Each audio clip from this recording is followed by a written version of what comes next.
So it was flax milling in the 1870s and a gold boom in the late 1890s. The first commercial orchard was planted in 1915, and of course now Te Puke is the green and gold kiwi fruit capital of the world.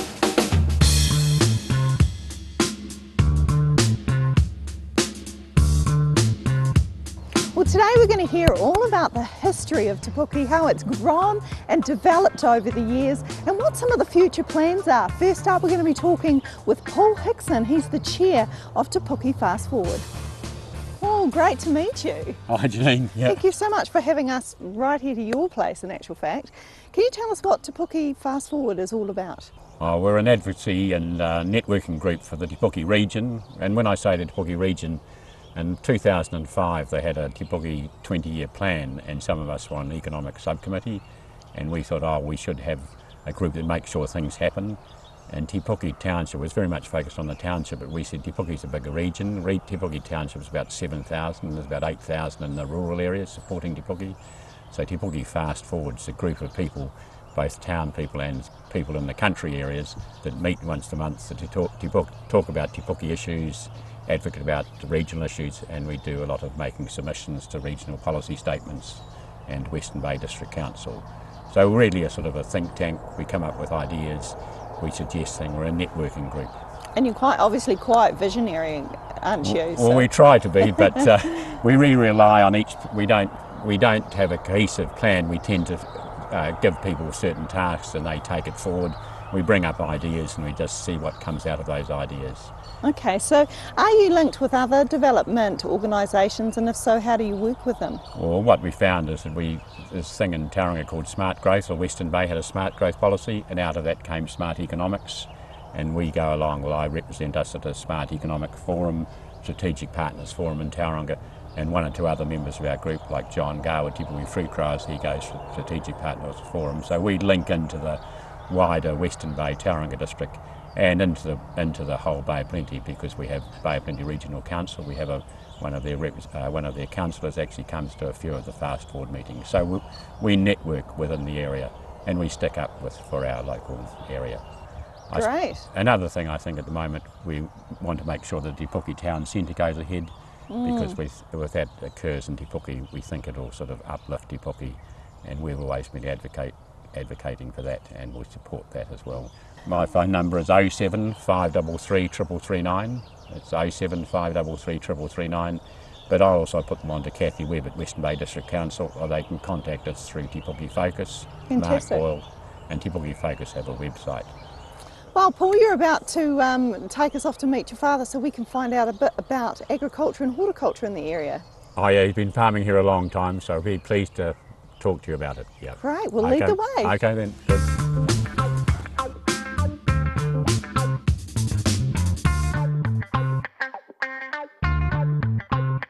Well, the Hickson family have been farming in this area for around 120 years. It's an awful long time. And we have the great privilege of talking with Pax Hickson he's going to tell us all about the family history. Great to meet you, Pax. Shame your son couldn't be here today, Andre. He actually lives and owns a farm here, is that correct? He runs the farm. He's knows he'll know the answers to any question you ask about the farm, really, and yet it's in its current state. Wonderful, but a privilege to talk to you, because you've been here for a long time. What are some of the highlights in the time that you've been here? Well, the biggest change was getting electricity, because it was my job to get up in the morning and light the fire on the stove. So the stove supplied the hot water, and we did all the cooking and everything like it on the stove. So if you didn't, once we had electricity, we had candles at night and kerosene lamps, so that you couldn't just walk into a room and turn a light on. Wow. Now, there was a cobalt deficiency in the soil, because you're a farmer, and we're going to talk soon about how you've gone from dairy to kiwi fruit, but there was a cobalt deficiency. What did that mean, and how did you overcome that? It didn't worry us particularly here. It was more towards Rotorua that it was more trouble. So we used cobaltised super, topped the whole farm with cobaltised super, and that supplied all the cobalt we needed to keep the cows healthy. Okay, so how long was it until you actually converted from dairy to kiwi fruit? We converted to kiwi fruit in the 1970s. The reason we did that was because we had friends who were kiwi fruit growers, and we realised the fortunes they were making, and we also, Auckland people were forming syndicates, buying land down here and planting kiwi fruit, so we had free land virtually, so why not just take advantage of the fortunes to be made. And was that a good choice that you made now, looking back? 1 year we made more of the first block of kiwi fruit we planted than the rest of the farm on cows, but then the crash came, and it's now just catching up the same as cows now that we've got about 10 times as much kiwi fruit planted. And of course, kiwi fruit's become a real phenomenon across the world, really. And as we've already mentioned on the show, it's the kiwi fruit capital of the world. They make really big ones here. They're huge. How do you get them to grow like this? It's a good area for growing. We have one of the biggest size fruit that goes into the pack house. Our average fruit size is larger than the average. And is this something that you've had to work at to get really good kiwi fruit, or has it been pretty easy? No, we have very good orchard workers, and we find out the best systems and use the best systems. So why is Te Puke, and obviously the whole area of Te Puke, why is this a great place to have a family business and to do dairy farming and kiwi fruit? Why have you enjoyed farming here? Well, this farm especially is very good because it lies to the northeast. It's about 30% swamp and the rest high ground. We have artesian water. We're one of the few farms in the Bay of Plenty with artesian water. You just drill down, the water comes shooting out up in the air. What a blessing. Well, originally when we came here, my grandparents, they dug wells down to about 100 feet into the ground. I got tired digging down 100 feet, but they did it. And then we had 3 windmills on the place to pump the water up and 100 feet down. Wow. Pax, thank you so much for having us here on your farm today. It's been such a pleasure. It's nice to meet such a nice girl. Thank you. Apparently I've got the same name as his daughter, so that's good. After the break, we're going to delve into the tourism industry, find out a little bit more about the area.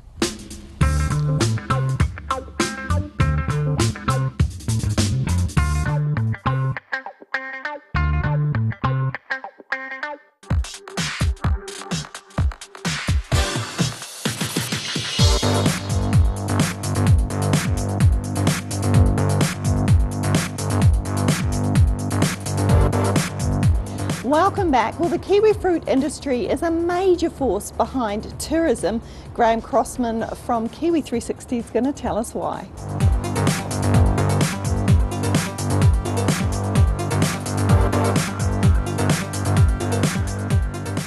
So Graham, why is this such a great location for growing kiwi fruit and obviously other fruits, because you've got so many here?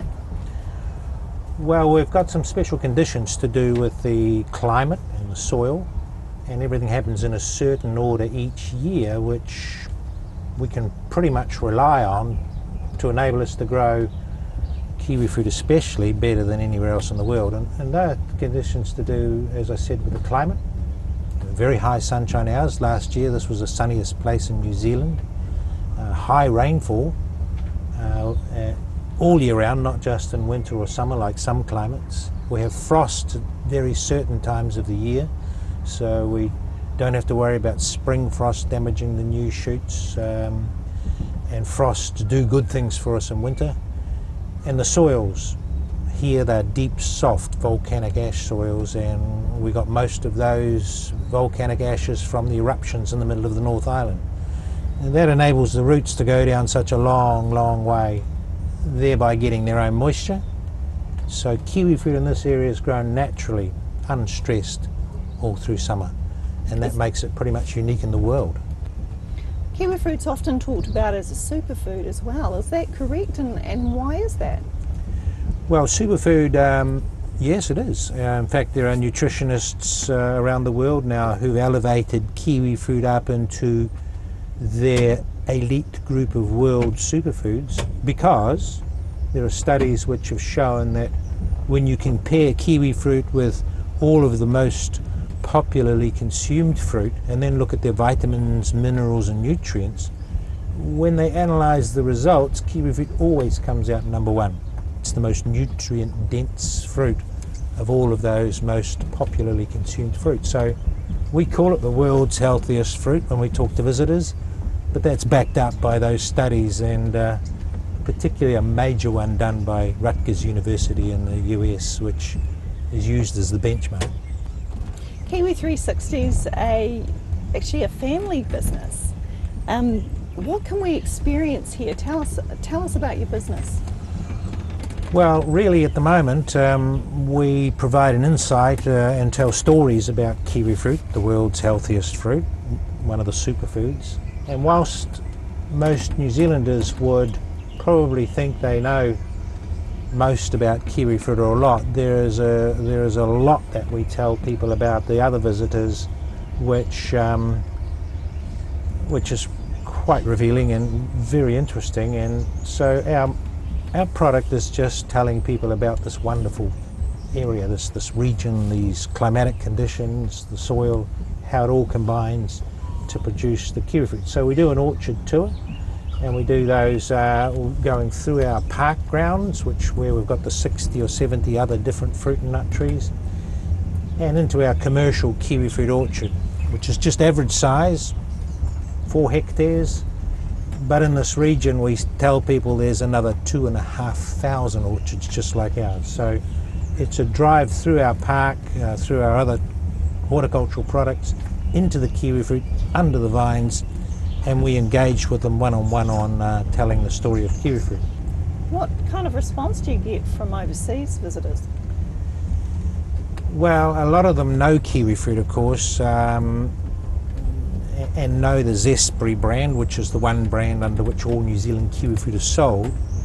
And so there's a very high regard for kiwi fruit, and there's an intense interest from people who visit here in seeing how it grows on trees, in the ground, on vines. So there is high interest, huge regard for its health and nutritional benefits. That's well sold worldwide. So if we'd like to find out more, Graham, how can we do that? Well, we've got a website, that's kiwi360.com, and that kind of explains, because of course we're not only a tour operation, we've got a very substantial gift and souvenir retail outlet, and a big food and beverage business where we can we can cater for up to 300 people in a black tie dinner if we wanted to, or a cafe where we have a dozen people in there. So there's a food and beverage business as well as the retail and the tours as well. Yes. Graham, thank you so much for having us here to Kiwi 360. Thank you very much. Awesome. Well, now we're going to go and check out what events are taking place around the region, and then we're going to catch up with Te Puke Community Board Chair Carol Gunn.